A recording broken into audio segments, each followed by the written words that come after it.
Let us be mindful that the cause of freedom greatly depends on the use we make of the singular opportunities we enjoy of governing ourselves wisely. John Jay.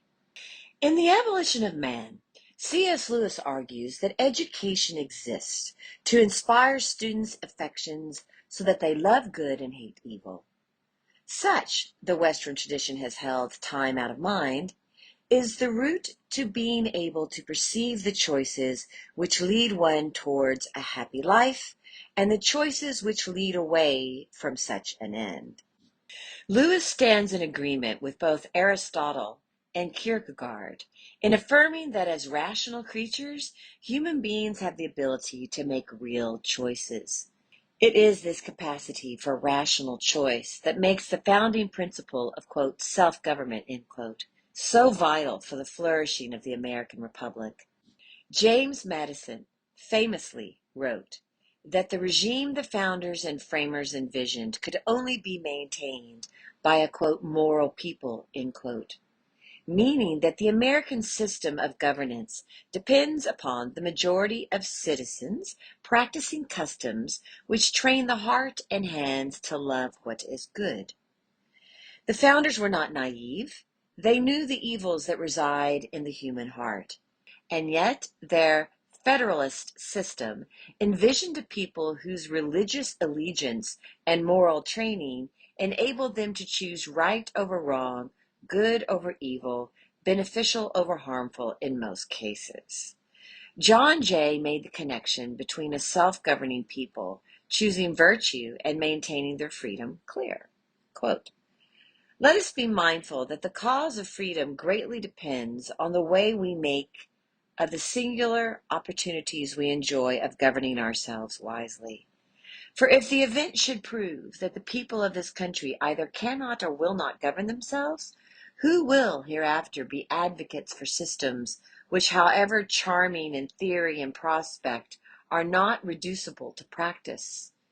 If the people of our nation, instead of consenting to be governed by laws of their own making and rulers of their own choosing, should let licentiousness, disorder, and confusion reign over them, the minds of men everywhere will insensibly become alienated from republican forms and prepared to prefer and acquiesce in governments which, though less friendly to liberty, afford more peace and security.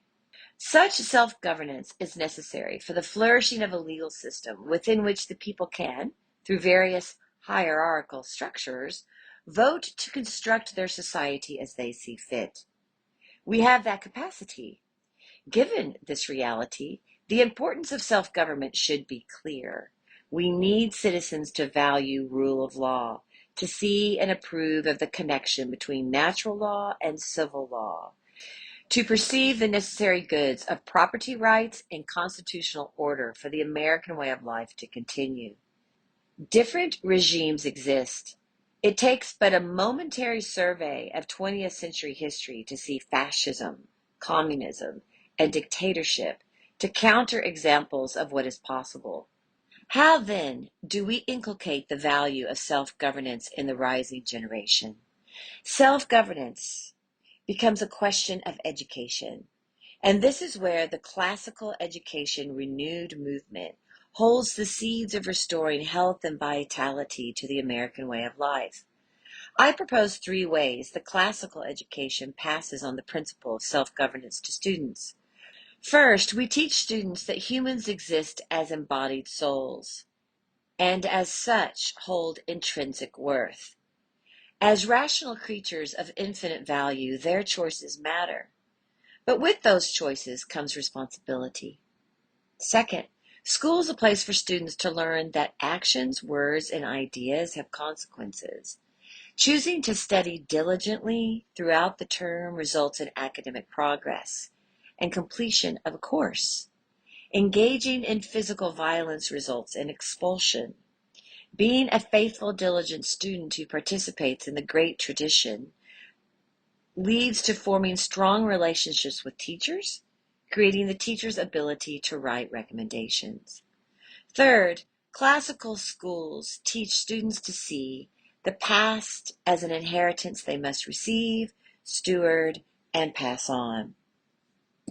In so doing, students take ownership of the ideas, values, concepts, and skills that previous generations have developed.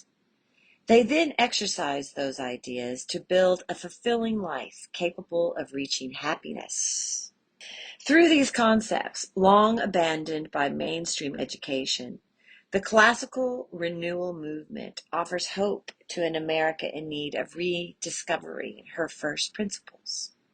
A self-governing citizenship is the only way to avoid Thrasymachus's accusation in The Republic that, quote, justice is nothing but the will of the stronger, end quote. If a people will not govern themselves, they will eventually cause their own destruction.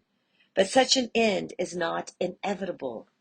In families, in churches, in schools, and in all the variations of Edmund Burke's, quote, little platoons, end quote, which make up our society, the principle of self-governance is still taught, practiced, and exemplified. So long as we live aware of the values of our choices, we preserve our freedom. In losing that awareness, in living as if reality were consequence-free, we exchange freedom for bondage.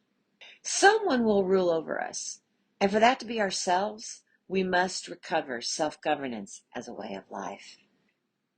Josh Herring is Dean of Classical Education for Thales Academy, Apex Junior High School, a PhD student at Faulkner University, Humanities Literature Concentration, and host for the Optimistic Curmudgeon podcast. We thank you for joining us today for our 13th annual 90-day study. 90 plus 90 equals 180. History holds the key to the future. I'm Janine Turner, founder of Constituting America. I and Kathy Gillespie, Constituting America's CEO, thank you for joining us for our annual 90-day study. And this one, our 13th, is about the first principles of the American founding. Thank you for joining us. Please spread the word through email and phone calls and text and social media. And don't forget to check out last year's study, American Exceptionalism. Very important study because it's great to understand why America is exceptional. And then we can have really educated conversations about that with those who disagree. Have a wonderful day. We'll meet you right back here tomorrow.